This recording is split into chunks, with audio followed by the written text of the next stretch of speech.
আসসালামু আলাইকুম। সবার শেষে জান্নাতে যাবে কে? জান্নাত এমন অনিন্দ্য সুন্দর আবাস যা কোনো চোখ কখনো দেখেনি, কোনো কান শোনেনি এবং কোনো অন্তর তা সম্পর্কে কল্পনাও করতে পারেনি। আল্লাহ তাআলা অশেষ অফুরান নেয়ামত রেখেছেন সেখানে। জান্নাতে যে যাবে সে জান্নাত থেকে কখনো বের হবে না। চিরকাল জান্নাতে হবে তার ঠিকানা ও আলো। জান্নাতের বর্ণনা দিতে গিয়ে কোরআনে আল্লাহ ইরশাদ করেছেন, পক্ষান্তরে মুত্তাকি অর্থাৎ আল্লাহ ভীরু লোকেরা থাকবে বাগান ও ঝর্ণার পাদদেশে, এবং তাদেরকে বলা হবে, এখানে তোমরা শান্তি ও নিরাপত্তার সঙ্গে প্রবেশ করো। তাদের মনে যে সামান্য পরিমাণ মনোমালিন্য থাকে তা আমি বের করে দেব। তারা পরস্পর ভাই ভাইয়ের মিলিত হয়ে মুখোমুখি হয়ে বসবে। সেখানে তাদের পরিশ্রমও করতে হবে না এবং তারা সেখান থেকে বহিষ্কৃতও হবে না। সর্বশেষে জান্নাতে কে যাবে?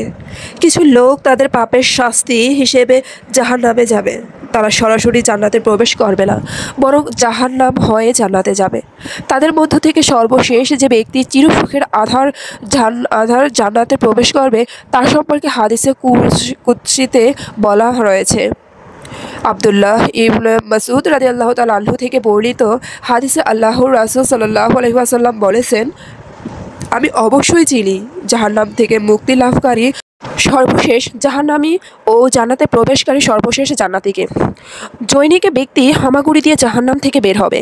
আল্লাহ তাআলা তাকে বলবেন, যাও এবার তুমি জান্নাতে প্রবেশ করো। সে জান্নাতে আসবে, তাকে ধারণা দেওয়া হবে বা বলা হবে জান্নাত পরিপূর্ণ। সে ফিরে এসে বলবে, হে আমার রব, আমি তা পূর্ণ পেয়েছি। অতঃপর আল্লাহ তাআলা তাকে বলবেন, যাও এবার তুমি জান্নাতে প্রবেশ করো। তিনি বলেন, সে জান্নাতে আসবে, তাকে ধারণা দেওয়া হবে যে জান্নাত পূর্ণ। সে ফিরে এসে বলবে, হে আমার রব, আমি তা পূর্ণ পেয়েছি। অতঃপর আল্লাহ তাআলা বলবেন, যাও জান্নাতে প্রবেশ করো। তোমার জন্য দুনিয়ার সমান ও তার 10 গুণ জান্নাত রয়েছে, অথবা তোমার জন্য দুনিয়ার 10 গুণ জান্নাত রয়েছে।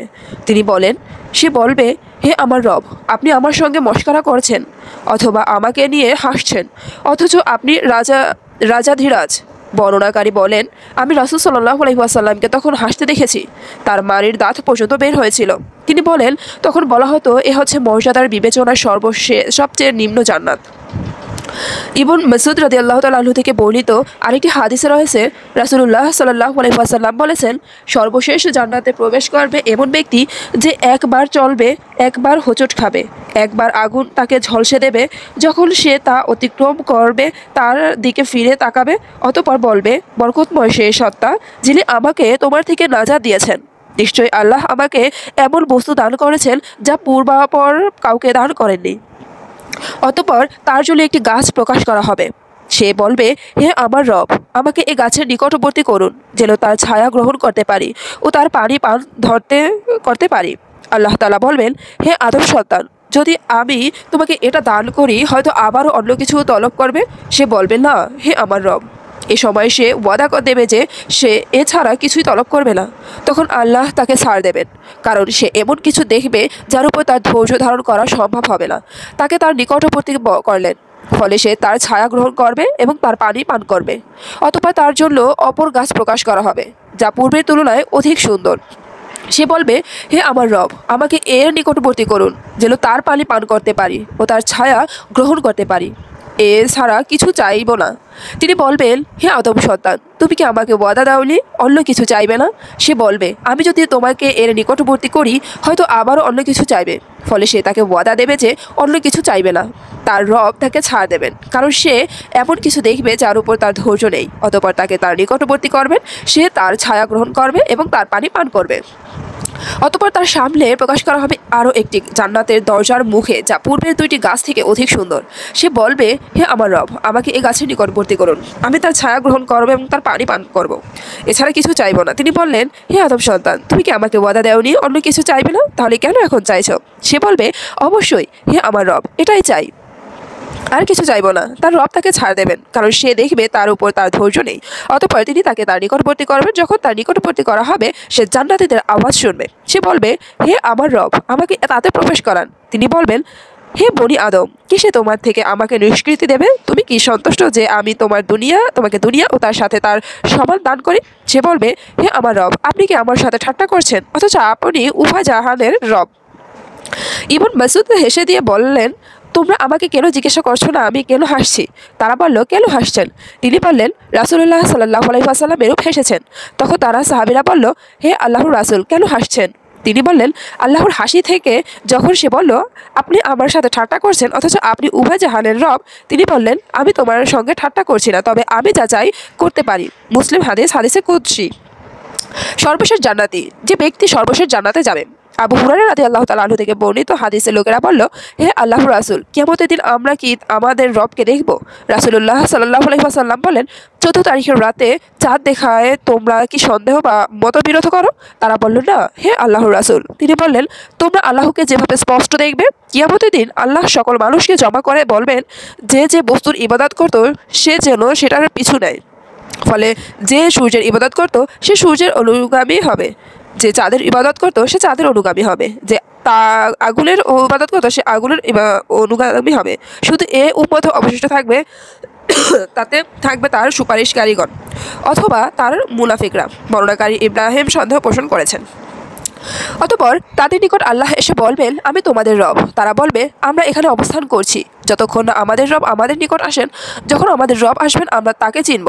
ফলে আল্লাহ সেই রূপে তাদের নিকট আসবেন যে রূপে তারা তাকে চিনে। অতঃপর তিনি বলবেন, আমি তোমাদের রব। তারা বলবে, আপনি আমাদের রব। অতঃপর তারা তার অনুগামী হবে, আর জাহান্নামের পৃষ্ঠদেশে পুলসিরাত কায়েম করা হবে। আমি ও আমার উম্মত সর্বপ্রথম তা অতিক্রম করব। যেদিন রাসূলগণ অতীতে কেউ কথা বলবে না, সেদিন রাসূলগণের বাণী হবে, আল্লাহুম্মা সাল্লিম সাল্লিম। জাহান্নামে রয়েছে সাদানের কাঁটার ন্যায় হুক। তোমরা সাদান দেখেছ? তারা বলল, হ্যাঁ।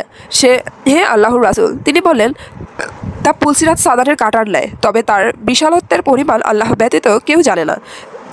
সে মানুষদেরকে তাদের আমল অনুযায়ী ছোঁ মেরে নিয়ে নেবে। তাদের কেউ ধ্বংসপ্রাপ্ত নিজ আমলের কারণে জাহান্নামের শুরুতে রয়ে গেছে, তাদের কেউ টুকরো হয় জাহান্নামের লিখিত অথবা সাজাপ্রাপ্ত অথবা তার অনুরূপ। অতঃপর তিনি প্রকাশ করলেন, অবশেষে যখন বান্দাদের ফয়সালা থেকে ফারেক হবেন ও জাহান্নামীদের থেকে নিজ রহমতে যাকে ইচ্ছা বের করার ইচ্ছা করবেন, ফেরেশতাদের নির্দেশ দেবেন যে জাহান্নাম থেকে বের করো আল্লাহর সাথে যে কোনো বস্তু শরীক করতো না, যাদের উপর আল্লাহ রহম করার ইচ্ছা করেছেন এবং যারা সাক্ষী দেয় যে আল্লাহ ব্যতীত কোনো উপাস্য বা সত্য উপাস্য নেই। তারা সিজদার আলামতের মাধ্যমে জাহান্নামে তাদের চিনবে। আগুন বনি আদমকে সিজদার জায়গা ব্যতীত খেয়ে ফেলবে। সিজদার জায়গা ভক্ষণ করা জাহান্নামের উপর আল্লাহর হারাম করে দিয়েছেন। তারা জাহান্নামে থেকে বের হবে, এমত অবস্থায় যে পুড়ে গেছে তাদের উপর সঞ্জীবনী পানি ঢালা হবে। ফলে তারা গজিয়ে উঠবে, যেমন গজিয়ে উঠে প্রভাবিত পানির সাথে আসা উর্বর মাটিতে শস্যর চারা। অতঃপর আল্লাহ তাআলা বান্দাদের ফয়সালা থেকে ফারেক হবেন। অবশেষে শুধু এক ব্যক্তি জাহান্নামের উপর তার চেহারা দিয়ে অগ্রসর হয়ে থাকবে, সেই জান্নাতের প্রবেশকারী সর্বশেষ জাহান্নামী। সে বলবে, হে আমার রব, আমার চেহারা জাহান্নাম থেকে ঘুরিয়ে দিন, কারণ সে আমার চেহারা বিষাক্ত করে দিয়েছে, তার লেলিহান আমাকে জ্বালিয়ে দিয়েছে। অতঃপর সে আল্লাহর নিকট দোয়া করবে, আল্লাহ যেভাবে তার দোয়া করা পছন্দ করেন। অতঃপর আল্লাহ বলবেন, এমন হবে না তো যদি তোমাদেরকে তা দান করি, তুমি আমার নিকট অন্য কিছু চাইবে? সে বলবে, না, তোমার ইজ্জতের কসম, এছাড়া আপনার নিকট কিছু চাইব না। অবশেষে যখন তার আশা শেষ হয়ে যাবে, আল্লাহ বলবেন, এগুলো তোমার জন্য এবং এর অনুরূপও তার সাথে। আতা ইবন ইয়াজিদ বলেন, আবু সাঈদ খুদরি আবু হুরায়রার সাথেই ছিল। আবু হুরায়রা রাদিয়াল্লাহু তাআলা হাদিসের কোনো অংশ তিনি প্রত্যাখ্যান করেননি। অবশেষে যখন আবু হুরায়রা বলেন, আল্লাহ তাআলা বলেছেন এগুলো তোমার জন্য এবং এর সমানের সাথে, আবু সাঈদ খুদরি বলেন, এবং তার সাথে তার দশগুলো, হে আবু হুরায়রা। আবু যর রাদিয়াল্লাহু তাআলা আনহু থেকে বর্ণিত হাদিসে রাসূলুল্লাহ সাল্লাল্লাহু আলাইহি ওয়াসাল্লাম বলেছেন, আমি অবশ্যই চিনি জাহান্নাম থেকে নাজাতপ্রাপ্ত সর্বশেষ জাহান্নামী এবং জান্নাতে প্রবেশকারী সর্বশেষ জান্নাতীকে।